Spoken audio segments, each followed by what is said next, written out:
বিকেলবেলার নাস্তা। এই তো দেখো ভিতরে পুর ভরে বিকেলবেলার নাস্তা তৈরি করলাম, সাথে কফি দিয়ে খাবো, চা দিয়েও খাওয়া যায়। এই তো দেখো, দেখে নাও কীভাবে বানাইলাম। এখানে আমি গরম দুধ নিছি, লিকুইড দুধ নিছি, তারপরে ইস্ট 1 চামচ ইস্ট,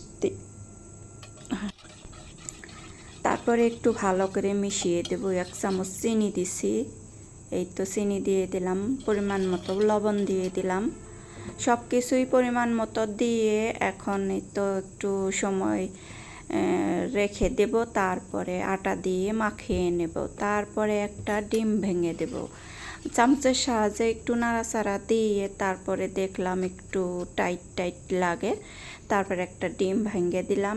ডিমটা দিতেই হবে, সুন্দর একটা ফ্লেভারের জন্য ডিমটা দিছি। এইখানে ভ্যানিলা এসেন্স যদি দিয়ে দিতাম, সেন্টটা অনেক অসাধারণ আসতো। আমার কাছে আছে কিন্তু আমার মনে নেই, তোমরা যদি করতে চাও তাহলে দিয়ে দিতে পারো। একটা ডিমও ভেঙে দিলাম। এখন একটু পানি লাগবে, পানি দিয়ে আমি ভালো করে মথে নেব। এই তো দেখো আমার মথাটা হয়ে গেছে। এখন তেল দিয়ে একটু আঠালো ভাবটা যে ওইটা ছাড়িয়ে নেব তেল দিয়ে।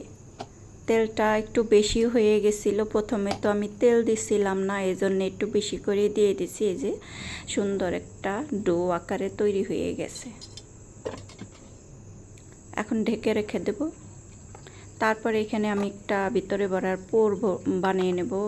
ঝুরি মাংস নিছি, এখানে পাতাকপি নিছি আর গাজর নিছি। যে কোনো সবজি নেওয়া যায়, আলু নিতে পারো তোমরা। এখানে আলু দিলে আর একটু ভালো লাগতো হয়তো, আমি দেই নাই। এইভাবে আমি ভাজি করে নিলাম। মাংসটা একটু রান্না করা ছিল, রান্না করা মাংস, সাথে মশলা টশলা সবই ছিল, এই জন্য আমি কোনো বাড়তি মশলা দিই নাই। তারপরে একটু ভাজি করে নিলাম, সুন্দর করে উল্টিয়ে পাল্টিয়ে ভাজি করে নিছি। এখন এই যে পুরটা রেডি হয়ে গেল। তারপরে আমি এটা একটু নামিয়ে রেখে তারপরে একটু ঠান্ডা করার জন্য রেখে দেব। এখন এই তো আমি ফ্রিজে নামিয়ে নেব, তারপরে একটু ঠান্ডা করে নেব। তারপরে দেখব আটাটা কীরকম হয়েছে। আটার ডো একটু ছড়িয়ে দিতেছি। এই তো দেখো ফুলে ফেপে একদম বলের মতো হয়ে গেছে। এখন একটু মথে নেব ভালো করে, তেতলিয়ে মথে নেব সুন্দর করে। তারপরে রুটির ফিরিতে নিয়ে তারপরে একটু সুন্দর করে গুছিয়ে নেব। ঝটপট যে নাস্তা বানানো যায় ওই নাস্তাটাই আর কি দেখানোর চেষ্টা। এইভাবে বানিয়ে নিতে পারো, সুন্দর একটা নাস্তা তৈরি হয়ে যায় বিকেলে। বাচ্চাদেরও খুশি করার মতো নাস্তাটা সবারই, বড় ছোট সবাই পছন্দ করবে। এই তো আমি লিচি কেটে নেব মাপ মতো, তারপরে বড় বড় করেই বানিয়ে নিছি। লিচিগুলা 2টা করে একসাথে করে আমি পরে বানিয়ে নিছি রুটি আকারে।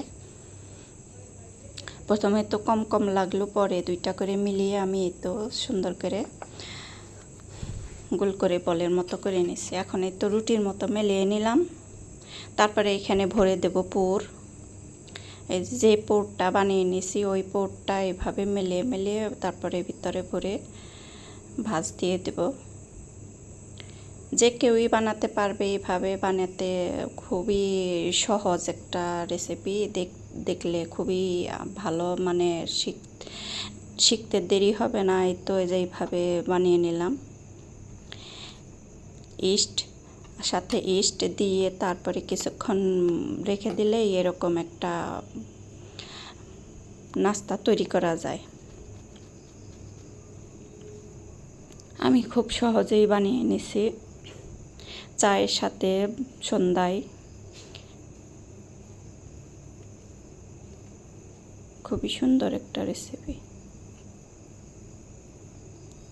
এই তো এইভাবে 3টা আমি বানিয়ে নিলাম, 3টা হয়েছে। তারপরে শুকনা তাওয়ায় আমি ভেজে নেব। একদম মানে হেলদি স্বাস্থ্যকর খাবার নাস্তা। তেল ছাড়া বানিয়ে নিলাম, তেল দেই নাই একটু। তারপরে এভাবে দিয়ে তারপরে আমি একটু উপরে দুধ ছেটে দিয়ে তারপরে তিল দিয়ে দেব। এভাবে করে নিলাম, আস্তে আস্তে হয়ে যাবে।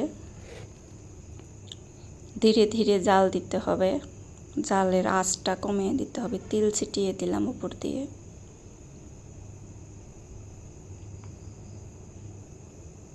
দেখতে থাকো, ভালো লাগলে লাইক দিও,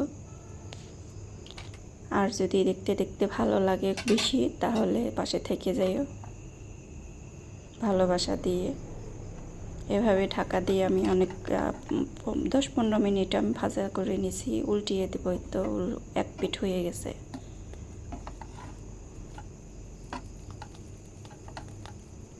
এটা উল্টিয়ে দেব। এভাবে আরও কিছুক্ষণ ভাজার পরে নামিয়ে নেব।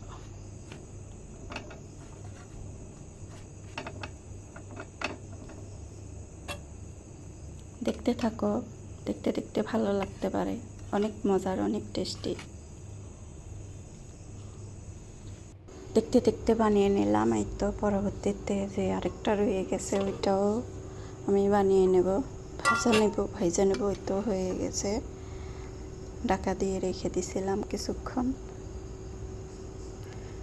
সুন্দর হয়েছে, এত সুন্দর হয়েছে, আর মজাও হয়েছে, অনেক ভালো লাগলো খেতে।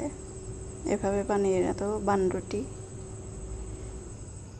চা করতে করতে, কফি বানাতে বানাতেই হয়ে যায়। আজকে এই পর্যন্তই, ভালো থাকো সবাই।